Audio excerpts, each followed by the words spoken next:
Hi, everybody. Welcome. This is Anita Live. We are doing a live pre-show to the Dem debates today.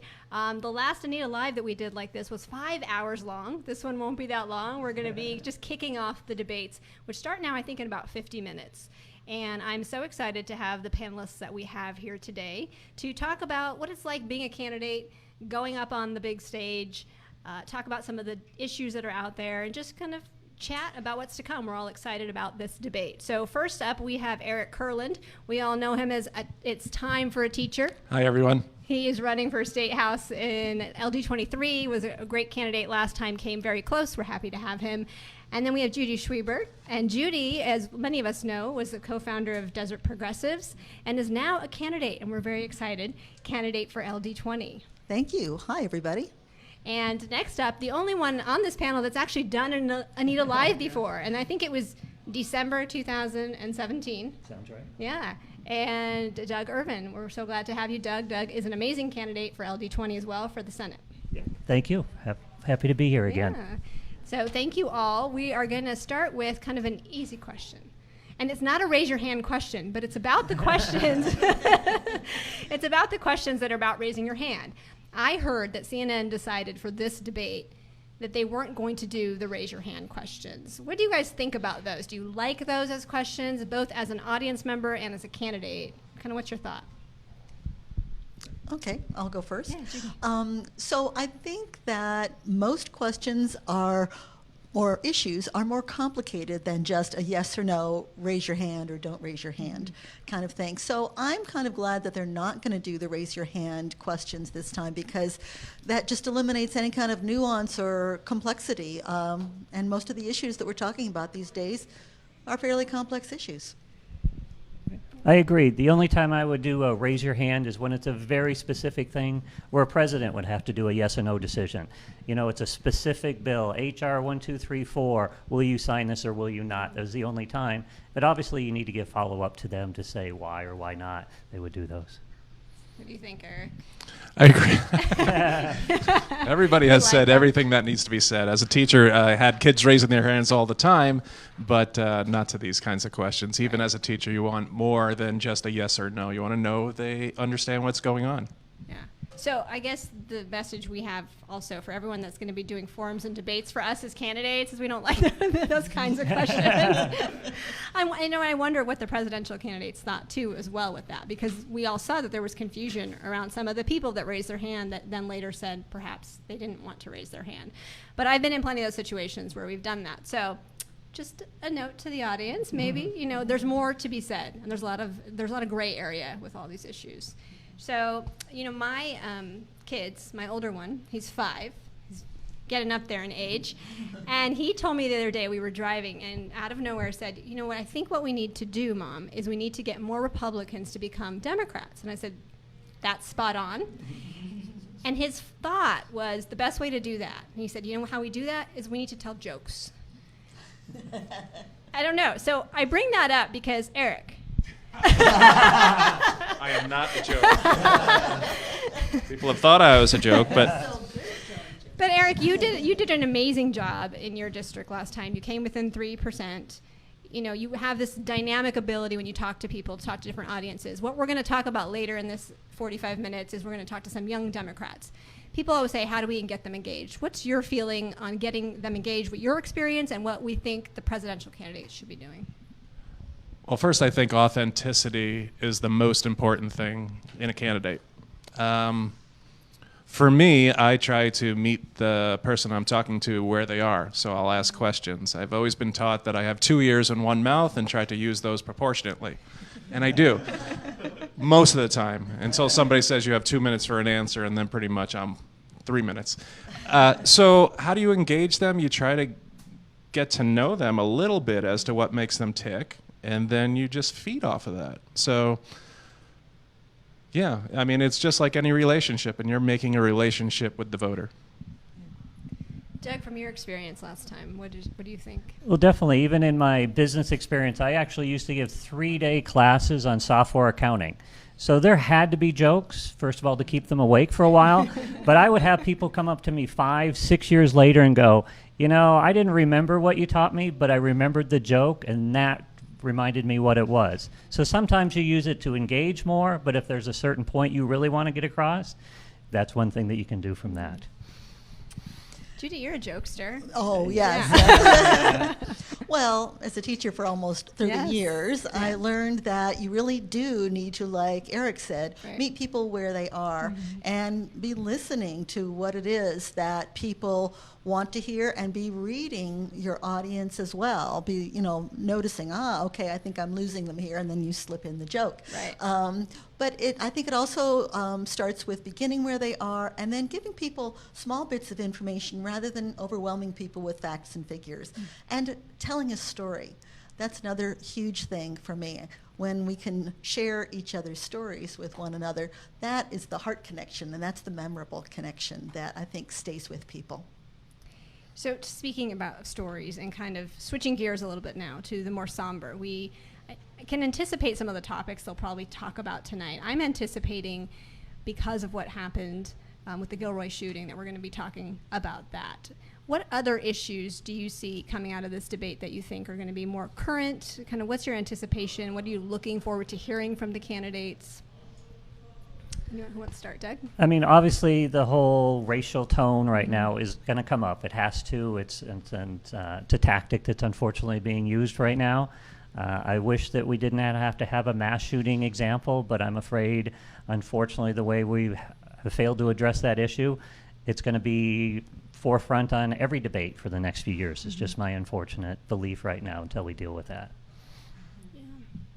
I agree. That's so much in the news, and I saw something earlier this week where a person of color was responding that I'm tired of hearing that this is a distraction. This is not a distraction. This is an issue. This is something that needs to be addressed in our country and something that needs to be healed in our country. And so my hope is that this is coming out so that we can repair this and we can grow from this and we can heal from this.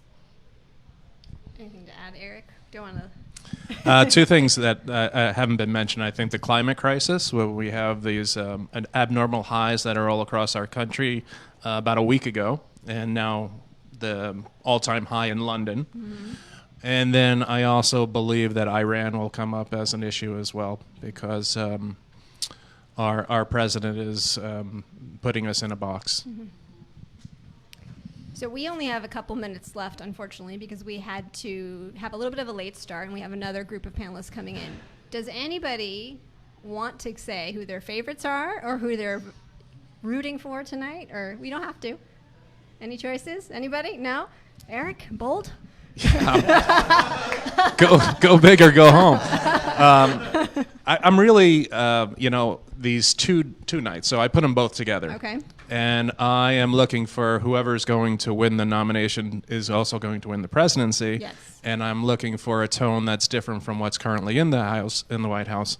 So I'm hoping for Mayor Pete and Julian Castro. It's too early for me to say who is really my favorite. I have several favorites. Oh, come on. No several pressure. favorites. We're all friends here. But absolutely, I'm looking for leadership, and I'm looking for somebody who's going to unite us rather than further those divisions that are so apparent right now in our society. I think we need to bring Republicans and independents into the fold and not just have this be a strictly Democratic candidate that comes out. I mean, clearly it's a Democratic candidate, but somebody who can appeal to the middle as well. And to serve the whole country, which is the role and what we've been missing the last Thank couple you. of years. Absolutely. Yes. To serve everyone. Yes. I think we're in good shape, though. I feel like all the candidates would be, I hate to say it, better. So we'd be good. Do you have any thoughts, any favorites? I do have a favorite that I have to admit is in a sealed envelope that I picked before it all started, so I'm not going to give away my choice. But there are about 5 that I think are highly qualified, that it's nice that it's a situation where there aren't bad choices. Mm-hmm. It's like we have a lot of good choices. It's like, hey, it's like going to a buffet. Should I have this or this or this? As opposed to sometimes we're like, what's the least worst here? Mm-hmm. I really like the fact that we have a lot of good options. Okay. So now I'm going to pretend like I'm a debate moderator. Oh, wait, I don't answer questions. I'm the debate moderator. we're going to do lightning round. So we're having a debate watch party here at AZ Co-work, which I have to give a shout out to AZ Co-work, which starts in about half an hour. And so people are coming in, and they are going to play. We're going to play bingo, debate bingo, but they're also playing a game which is guess the first three. So I'm going to give you the questions. Which candidate do you think will be the first to interrupt somebody on the stage? Lightning round. Tonight? No, I don't think he is. Did he make? I should probably have a list of the candidates. Yeah. Yes. Maybe I should have provided that. I don't know. I think Well, Bernie's lightning tomorrow round night, isn't too. going so well. I think Bernie's tomorrow night too. No, he's tonight. Okay, Bernie. Okay, so we're going to have our special guest actually help us with this question. So David Gordon is here for a blog for Arizona. You're on that camera right there. And do you know all the candidates that are on? This is like a game of memory. Let's see. Come on, does he know all of them? Elizabeth Warren, Yeah. Bernie Sanders, Pete Buttigieg, John Hickenlooper, Marianne Williamson, Amy Klobuchar, Tim Ryan. I'm going. Kristen Gillibrand? No, not tonight. She's not tonight. They'll see us tonight, I think. Steve Bullock is tonight as well. Is Gabbard tonight? No, Throw that out. no. It's not. Gabbard's not tonight.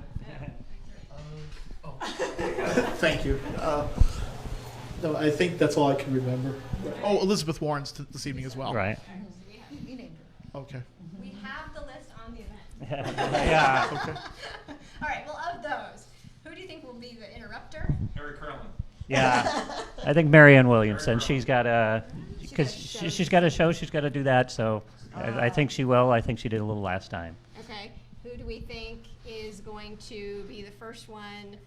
Oh, I forgot the questions now. Oh, no. They're playing this fun. No, it's not on there. They're playing this fun game outside. But we'll come up with something. Who do we? Oh, do you have an answer, David? Who's the first interrupter? Do you think? I would agree with Marianne Williamson. Really? Yeah. Okay. What about Tim Ryan? Okay. Who's the first one that's going to make? Tim Ryan. Who's the first one that's going to make the audience laugh a little bit? Get a laugh. Bernie Sanders.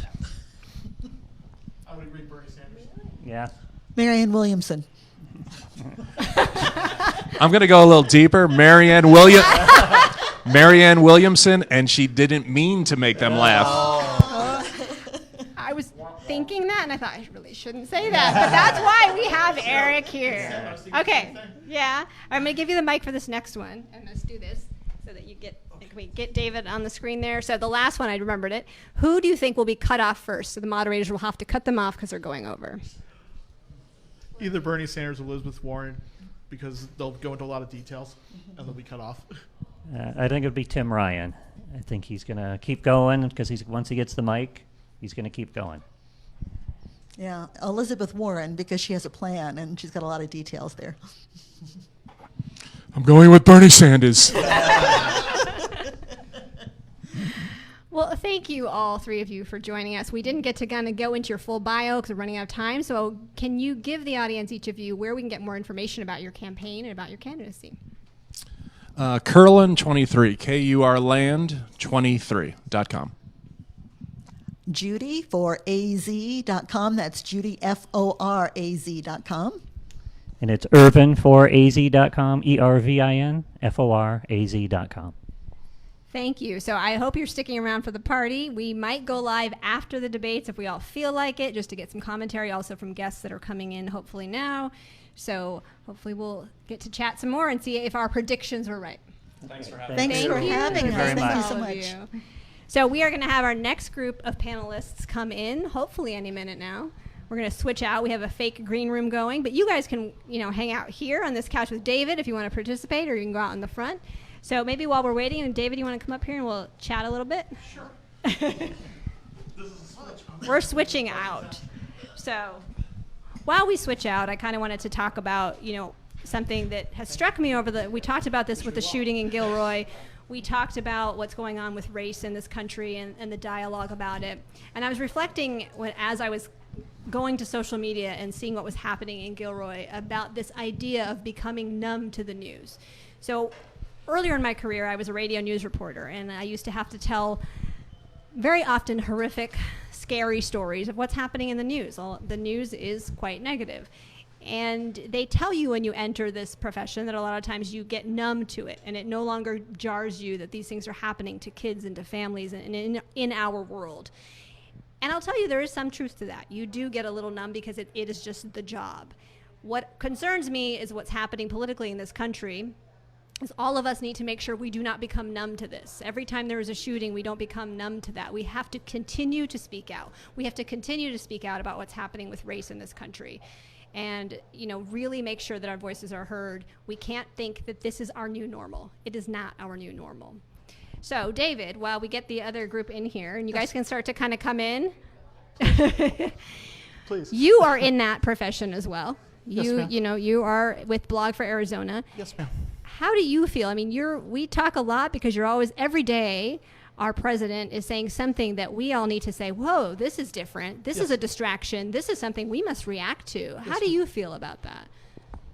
About the president's comments? About or? his comments, but about this barrage of negativity that we are all getting all the time. Do you feel like people are, and you in your profession, but also, the audience you write to, do you feel like people are getting just kind of, again, this is our new normal? That's a scary thing for me. I think very much they want to go back to normal. I think the president's words has been written over the last couple of weeks. It's an attempt really to divide the country and tear us apart.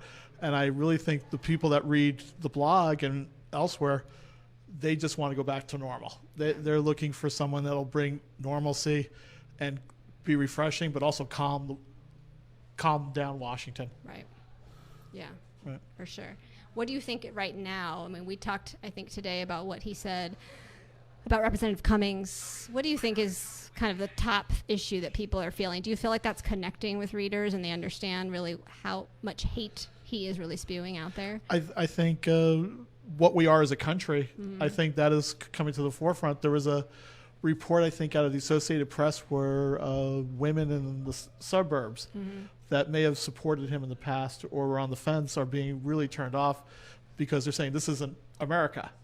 And I think that it may become the issue, maybe more so than healthcare, maybe more so than immigration. I mean, they're all very important issues, Right. but maybe this will come down to what we are as a country. And, and maybe that's important. And Maybe are you okay with that as an American? And hopefully people Right. stand up and say no. Exactly. Right. Okay. Okay. Thank you again. And if you want to join us, we'll have you add some commentary again on the couch. And we're going to have our other panelists come in here. These stools are a little bit tricky to get on. So apologies to our next guests, but I'm going to go ahead and introduce them as they take a seat since we're running a little behind. And we don't want to miss the debates. So again, this is the Anita live pre-show to the Dumb Debates. We're having some fun. As you heard earlier, if you've been watching, my 5-year-old said the best way to get the Republicans to become Democrats is we got to tell some jokes. So we're going to tell some jokes, but we're also being serious about what's happening in our country. So first up, right next to me, is Jade Duran. She is the chair of LD24. We're very happy you have joined us today. Thanks for having me. Yes. And then we have Rebecca Dominguez. Hi, how are you today? Good. She is the president of the Maricopa County Young Democrats, and we're very, very excited to have you here today. Yeah, thank you so much. And then we have Blaise Caudill. And now, see, because I thought about it, when you think about how to say a name, you can't do it. And Blaise has an amazing background, currently serving as a chief of staff for a city council member in Mesa. Also was on the advisory board for the Human Rights Campaign for several years. So we're very happy to have you here. Thank you so much. Yeah. So we kind of wanted to have all of you join us today. As I ran last time in this cycle, in this district, you get the question a lot. And you've heard it all. You've all heard this a lot. How do we get the young people to vote? Why don't the young people vote? And my response always was, and I want to check this with all of you, is, well, it's not about getting them to vote. It's about engagement. It's about showing up. It's about participating. And what I've seen a lot, and what I try to communicate out, is that the young people are making the moves that are happening with gun control right now. The young people are making the moves that are happening with climate change right now. And what I've been encouraging different groups to say, we need to show up for their events as much as you want them to show up for your issues and causes. But what else can we tell people in terms of how do we engage this voter in such a critical time in our history? Yeah, I think for me, you nailed it right on the head, right? We have to go to the youth. We have to go to their events. We can't just expect us to show up and vote if you're not going to come into our circles and our spaces. and tell us why you're running for us and for our future. I think a lot of times, especially when it turns into presidential voting time, the youth always think like, oh, it's a bunch of these old people and all they're talking about is Medicare and Medicaid and Social Security, and I don't even know if I'm going to have that when I reach that age. So what are you doing to talk about issues that matter to us? And it is the gun violence, and it's the March for Our Lives, and those kids that are going to save everything. So it's going into those events, and it's going to schools, and it's going into colleges, and it's going to parties where kids show up, and coffee shops, and just sitting and talking to people and not demanding a vote just because you want their vote. Cool. Yeah. So I think, I completely agree with you guys. Basically hit all of those points, right? But I think that especially in this age, the number one issue that is one of the most important to young people is student loans and affordability for college. So, I mean, I think that if we have candidates that really know how to speak to that, that's going to resonate really well with young voters. And I think one thing to really add on to that, too, is I think with young voters, they want to be seen, right? I think that a lot of times we're told that we don't vote, so candidates don't come to our parties. They don't come to our events. They don't support us as readily. And I think that a lot of times young voters just want to be seen. And I think that's one really cool thing that you're seeing out of this primary so far is we have a really good grouping of younger candidates. And so I think that you're seeing people who are actually being seen to some extent. And then on top of that, I think that young voters are really energized by authenticity. And I think that's one thing that there's a big return to authenticity this round, at least. And I hope that continues because I think that's how you energize a lot of young voters is through this, yes, I do drink a beer. Yes, I do have a dog. And you want to see that. You don't want to be told that you're different than the people who don't. So I think that's one other way that you can really gear into young voters is by appealing to that authentic nature of what it is to be an American. Do you think any of the presidential candidates are doing that exceptionally well? Are you willing to state that on the record? We had candidates in here before, you guys, and they're very, tight-lipped about that kind of thing. But, I mean, different, so. Yeah, so I actually think, because I just saw some articles on this yesterday, I think that Bernie Sanders is resonating really well with young people due to the fact that he is partnering with Cardi B, someone who is very sensational in the young scene, someone who, a lot of young people really recognize. She's really popularized with them.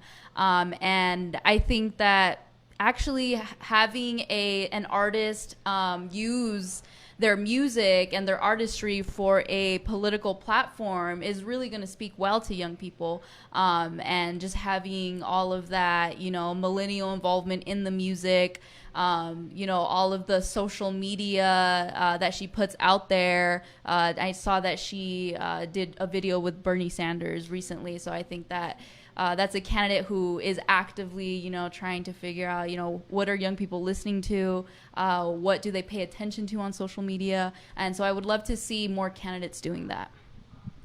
And it's kind of funny to me because I almost completely disagree. So I think that, yeah, I think that for me in 2016, for example, in 2015, I was a huge Bernie supporter, and I went to everything I could for Bernie. I was all about it. And I think this go around, for example, I'm just not resonating as much as I did in 2015, 2016. And I think that he is doing a very good job, like you said, partnering with Cardi B and a lot of different people. But I think that his message isn't quite resonating as well, specifically maybe with my age group, or I don't really know. It just doesn't resonate as well to me this time around. I think that when you're looking at other candidates who are doing a pretty good job as far as when it gets to student loans, for example, because you're entirely right. That's a huge one for, I think, for young voters, right? I think that Elizabeth Warren is doing a really good job with that. I think that you have a couple different people. Pete, for example, is doing a really good job with trying to market out to young voters. I was looking recently at social media, just at the amount of money that different candidates are pouring into social media, be it Facebook or be it Google ads, for example. And when you look at that, that's really interesting because, for example, Beto, he is off the charts on Facebook advertisement. But on my Facebook, for example, I haven't seen anything by him. So I think that it can be really interesting when you look at it that way because you have Beto who's trying. Yeah, exactly. Who is he targeting? And I don't know if that's necessarily appealing directly to millennials and younger voters or if he's targeting maybe an older demographic on Facebook. Yeah, and that's what we were actually talking about before this is who are we seeing on our Facebook news feeds the most? And both of us have seen Warren. I've seen a lot of Kamala Harris. I've seen a lot of Castro. And then, like, coincidentally enough, I've seen a lot of Gillibrand, even though I don't think I've engaged with her that much on Facebook or any type of social media. But she's one that pops up the most with the asks for sponsorship or for donations. And that's been interesting to me. Well, and that kind of takes me to the platform question then, right? So when last cycle, we had a lot of high school students that were interns. And I gave them a project that related to Facebook supporters. None of them had a Facebook account. That was kind of, for me, at that time, I was like, okay, I thought everybody was on there. And, no, they're, not even on Facebook. So where else besides, Instagram, Twitter, Facebook, do you think that there's going to be other mediums that some candidate's going to have that breakout reach on something else at this point? Anything you're hearing about or, people try everything these days, right? So, and I'm curious because, obviously we have some ideas of what we're looking at, but what we've been trying to do, not to give it away, I do have a primary, but a lot of it is community building. And I think you can do that on social media platforms. So you can do that on Facebook, but it's a certain demographic, right? And maybe that's why they're spending what they're spending there because, maybe Beto is doing better with the younger voters, but needs to do better with the older voters who are maybe more on Facebook. So is there anything you're hearing that's kind of the new way that they're reaching people? Obviously, Snapchat, I think, is one. Yeah, so I actually just thought of this right now. I think Instagram is going to be a really big one. I thought it was pretty cool how I saw Alexandria Ocasio. She is actually starting to do live streams while she's walking around Congress. And I really think that those are helpful towards, having young voters understand what the political process looks like and also feeling like they are, being able to see this person right in front of them. So I think that that's probably going to connect really well with young voters, being able to have live streams on Instagram. I think just overall utilizing Instagram is going to be a really good one. I think Instagram, obviously, like you said, exactly where I think a lot of people are going to be.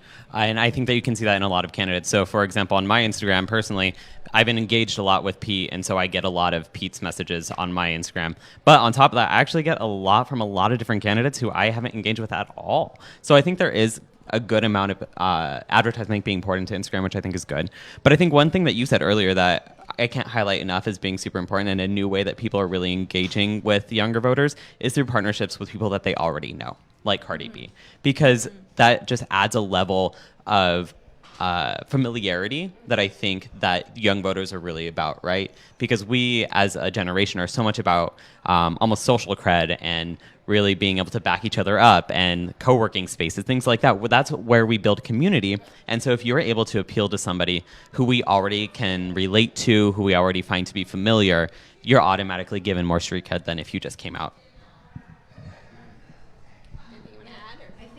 Platform that is new to me. I'm not a gamer, so I don't engage on this at all, but Twitch is huge and it's upcoming, especially for the live stream.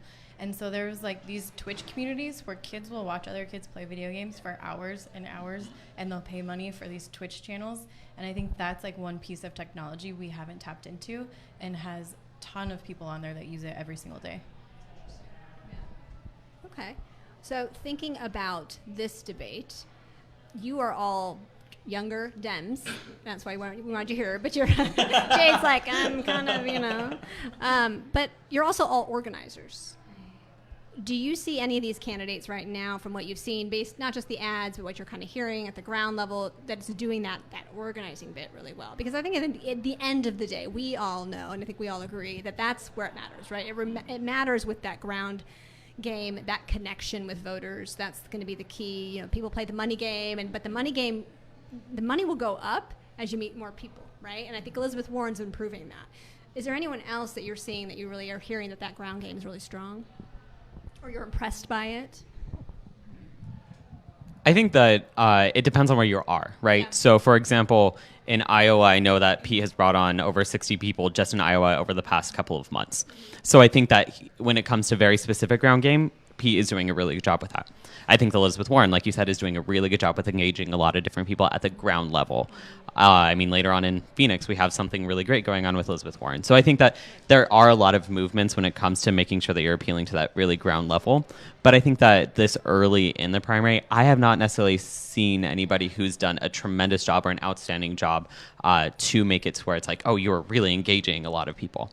One thing that I do think that has been really cool to see across multiple campaigns is the representation within staffing and who they're bringing on, as far as making sure that you have really good representation across the board, be that racial, be that sexual orientation, be that ability, for example. And I think there's a big movement to include a lot of different people in that. So I think that's really cool. Yeah, honestly, I feel like I haven't really seen much of like the ground game. I mean, I think that there's still like a lot of fundraising going on. I don't think that the real field efforts have started yet. And I know that I've talked about him quite a bit, and I'm not trying to, advocate towards Bernie a lot, but I did hear about how he reached 1 million volunteers, like grassroots volunteers. So I thought that was pretty cool. But I think that when it comes to young voters, it's also about, who has the most young volunteers and who has, young people in positions of leadership. So I think that that's really important with the ground game. Yeah, I haven't seen too many or much of a grassroots effort, at least like within Arizona, right? So I think it goes by the states where the candidates are from. They're seeing a lot of participation. But for instance, for us, like, Warren will be here on Thursday, and that's huge, but that's kind of like the first that we're starting to see. So I think as soon as, they reach their fundraising goals and they start their field program a little bit more, then we'll see more of who's reaching out. And Arizona is going to be one of the first states they should grab. So they're a little late in my books, but we'll see. Well, and I think, we've all been talking about Arizona being that critical state, since the beginning of this, really, since December. And so, I think we've all been anxious to see that happen. So it's nice that she's coming out here. Julian was out here. He did a town hall out here as well. So so we are, again, this is the Anita Live pre-show to the Dem debates, and we are having people are coming in right now. You can probably start to hear the noise to watch the debates, which are starting in about 15 minutes. Hopefully it's starting to stream out there. I'm paranoid that we're going to be in here just chatting and the debates are going to start and everyone's going to throw it, it's going to be like, get Anita out of here. You didn't give us our debate. But they're going to play a game out there where they're doing debate bingo, but they're also doing kind of guess your thought on these questions. So we're going to do lightning round with you guys. Okay. Now, the last panel had a problem because they didn't know who was actually on tonight, who was actually on the stage tonight. Do you guys want a refresher?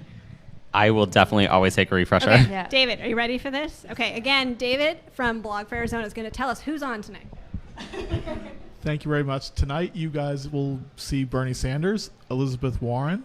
You guys will see Pete Buttigieg. You guys will see Amy Klobuchar, Marianne Williamson, Steve Bullock. I'm trying to, and I don't, and what's that? Hickenlooper. John Hickenlooper. Yes, very good. Thank you. Tim Ryan. I don't know. Yes. And forgive me, I don't know. Oh, and Delaney. John Delaney. Okay. Thank you. Thank you. Okay, so who do you think is the first candidate that will interrupt somebody else? Marianne. No, I'm just We have to give it to her. She can watch it later, but you have the first panel thought.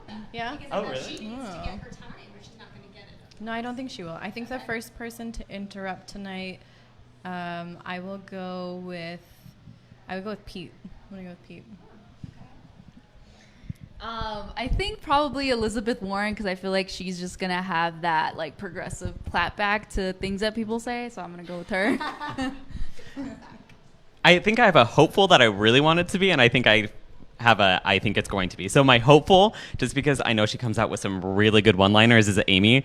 I think that she would be really good at just coming in with that one-liner. But I actually think that it's going to be Beto, because that's kind of been his thing this whole in preparation for this debate, is people want him to interrupt more and want him to be a little bit more engaging. You think he needs to redeem himself from the last time? When I think that a lot of supporters want him to.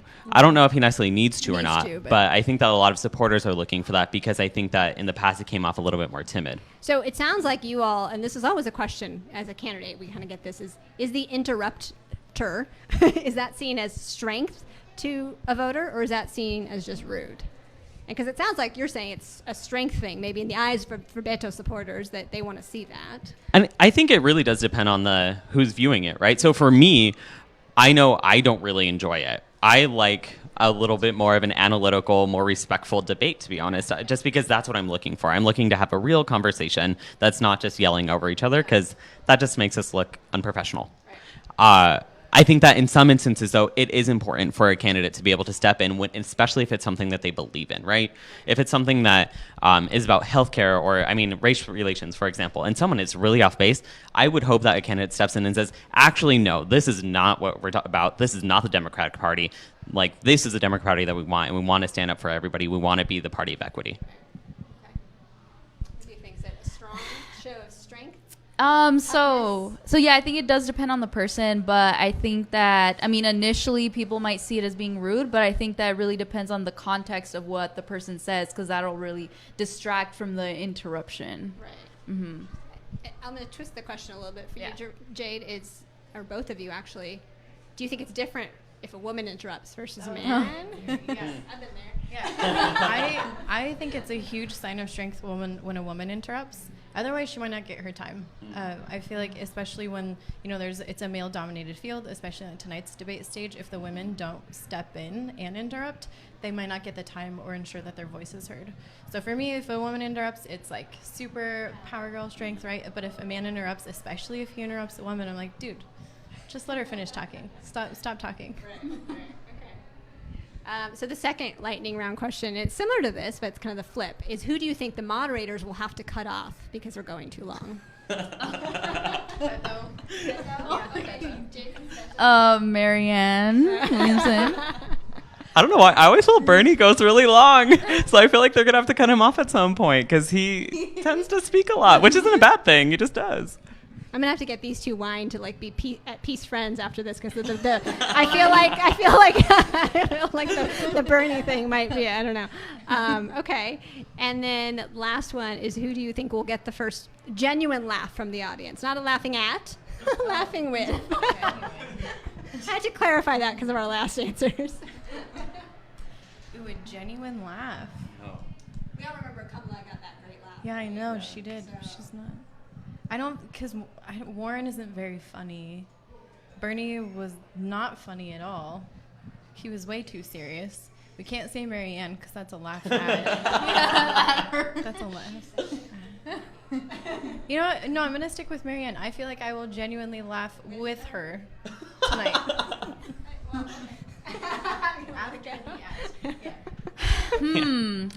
I feel like it's gonna be Bethel, because I feel like he can be like very charismatic sometimes, and he's just like really like personable. So I think that he might throw in a comical line or two. Yeah.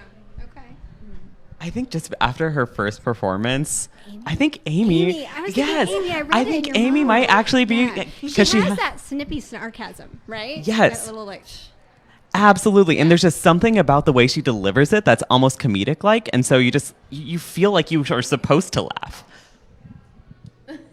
Jade's not buying. Jade's not buying. I guess my humor is Marianne, maybe. So. Admittedly, I do love Marianne. I love to be able to laugh with her. What issues do you feel like the last debate, we're going to kind of take one serious question, then we're going to have to wrap up. Do you feel the last debate didn't really touch on that you're hoping you see tonight, or go deeper on that issue? What do you think is most concerning? There were a few. For me, I don't think climate change was as serious as it should have been. I think, especially after the Mueller testimonies this week, they're going to have to focus on the White House a little bit more, and so show some strength of who's going to go after Trump. Like after that, like what else do you guys need before you do something else? Last debates, I also didn't hear anybody talk about disability rights, and that's our largest minority population, nor did the talk of Native American indigenous populations come up. That didn't either. So those are the things I'll be watching for tonight. All right, I have to think about my answer, so you go. Yeah. I honestly, Jade, you brought up 3 fantastic ones. I think those are really, really good, especially when it comes to disability rights. I think that is something that oftentimes is overlooked. And I think that for me, I've had a kind of recent personal awakening to being as much of an ally and an advocate for disability rights as possible. And so I think that that's a really big one, and I'm really hoping that that gets brought up. I also think that wage inequality, I think that whereas there was some talk about it, I think that that's just so dramatically important to what we're doing as a nation where we move forward that I really want to make sure that we're focusing on that quite a bit. And then the Supreme Court. I think that for me, the Supreme Court is always a really big one. I mean, I grew up not ever thinking that I was going to be able to get married as a gay man, and being able to now because of what justices decided at one point is a huge deal. And so I think for me, the Supreme Court is always a huge factor in who I believe should be president. And so I really hope that they touch base on that a little bit more as well. Yeah, so I think that criminal justice reform should definitely be one that was not spoken about enough. Climate change, I didn't hear enough about that, and wages. So, yeah, basically what we've all talked about. Okay, good. Anything else you want to add or you're excited for tonight? That you guys are kind of, because I know nobody wants to ever say, this is my favorite. I didn't answer that question either. But they tried to get it out of me. But anything that just kind of is, you're kind of curious about, you're looking forward to for tonight's show? I'm really looking forward to seeing Bernie and Warren go against each other. I think like those are the two of our most progressive and leftist candidates that we have. And so to see them so early on kind of debate each other, I'm really excited to see who I like stand out more in that one. Yeah, I feel like, and I'd love to get, Rebecca, your opinion on this, since you're a big Bernie fan. I feel like they're going to be too chummy, though. Like, do you think either one of them will go after the other? Do you think that's the play here? You know, a lot of people talked last time that Kamala Harris's goal was to take down Biden, right? Like, that was strategic. It was well planned out. Do you think anybody's going to do that? And would it be those two? I think that people are going to try to go for Bernie because, like, you know, despite what we think, like, he is in the top, but, you know, he can be problematic at times. But I am really interested in seeing the differences between Elizabeth Warren and Bernie. I don't really see any, like, contentiousness happening between them, but I do feel like Bernie will be definitely, in a way, not really attacked, but definitely challenged. Okay. Mm-hmm. And I think to your first question of what I'm kind of looking for tonight, I am looking forward to seeing how Pete, Bernie, and Elizabeth engage with each other. I think that's going to be really fascinating to see, just because I think that when it gets down to it, you have those top three candidates tonight.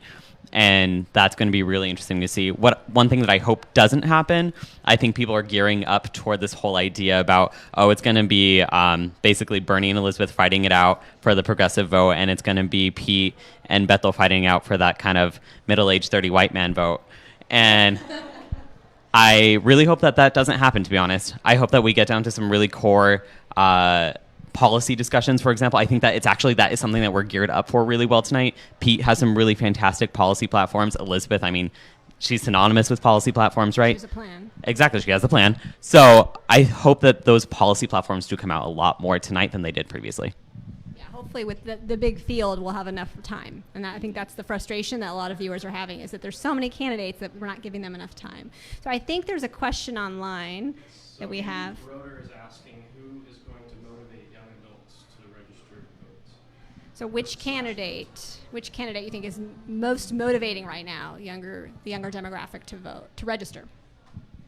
I think just speaking from the issues that are important to me with, like, you know, college debt and the plans that I've seen has been Elizabeth Warren. So if I was in college, which I wish I still was in college, if I was in college and getting ready to vote, or, you know, just turning 18 this cycle, I would be paying attention to Elizabeth Warren and the plans that she has in place, because it's not just about talk, it's about her plan for action, and that's something I would be looking forward to. She has the plans, but do you think she's connecting with that audience, with just her, right? I mean, people, a lot of this, right, voting becomes what? In some way, it's just that, like we said, it's that connection, it's that authenticity. Do you have a different candidate you think is connecting?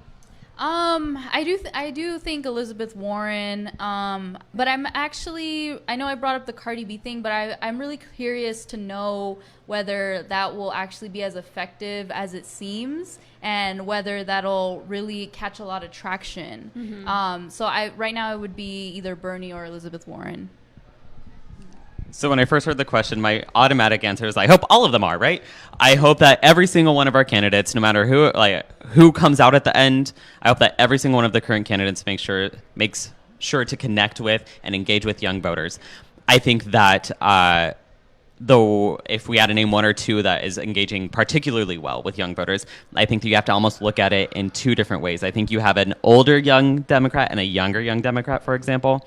And I think the older young Democrats are more about Elizabeth Warren. I know a lot of my friend group is all about Elizabeth Warren and really engaged and energized by her. About Pete, I think a lot of people are really engaged and energized with his campaign because he's really trying to focus in on that. And I think when it comes to the younger voters, I think you're probably still seeing Elizabeth Warren and Bernie.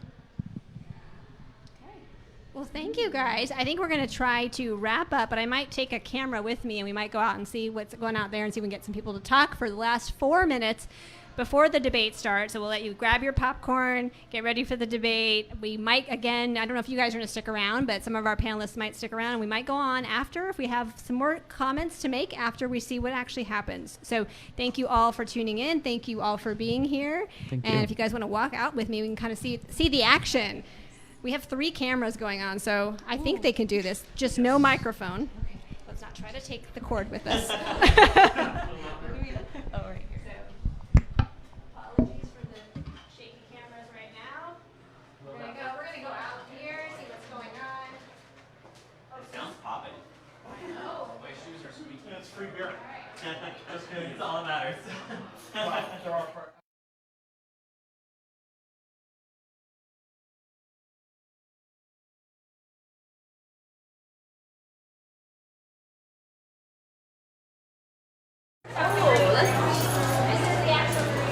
The green room. Watching some Bravo. She's like, I don't want debate. Oh, and I smell pizza. If you are on your way here, come join us. There's pizza. If you want to come late, come. This is a 2-hour debate, 5 to 7 o'clock. We have pizza, we have salad, we have games, we have debate bingo. We have the board here, and these are the guesses. Which candidate will the moderators cut off first? Which candidate will get cut first? And which candidate will get the first laugh?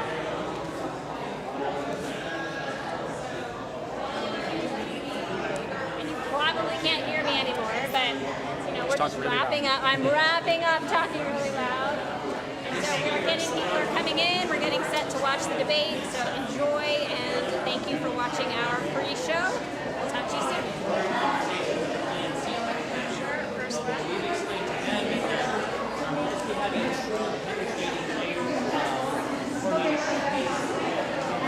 You're live. This time you're live. I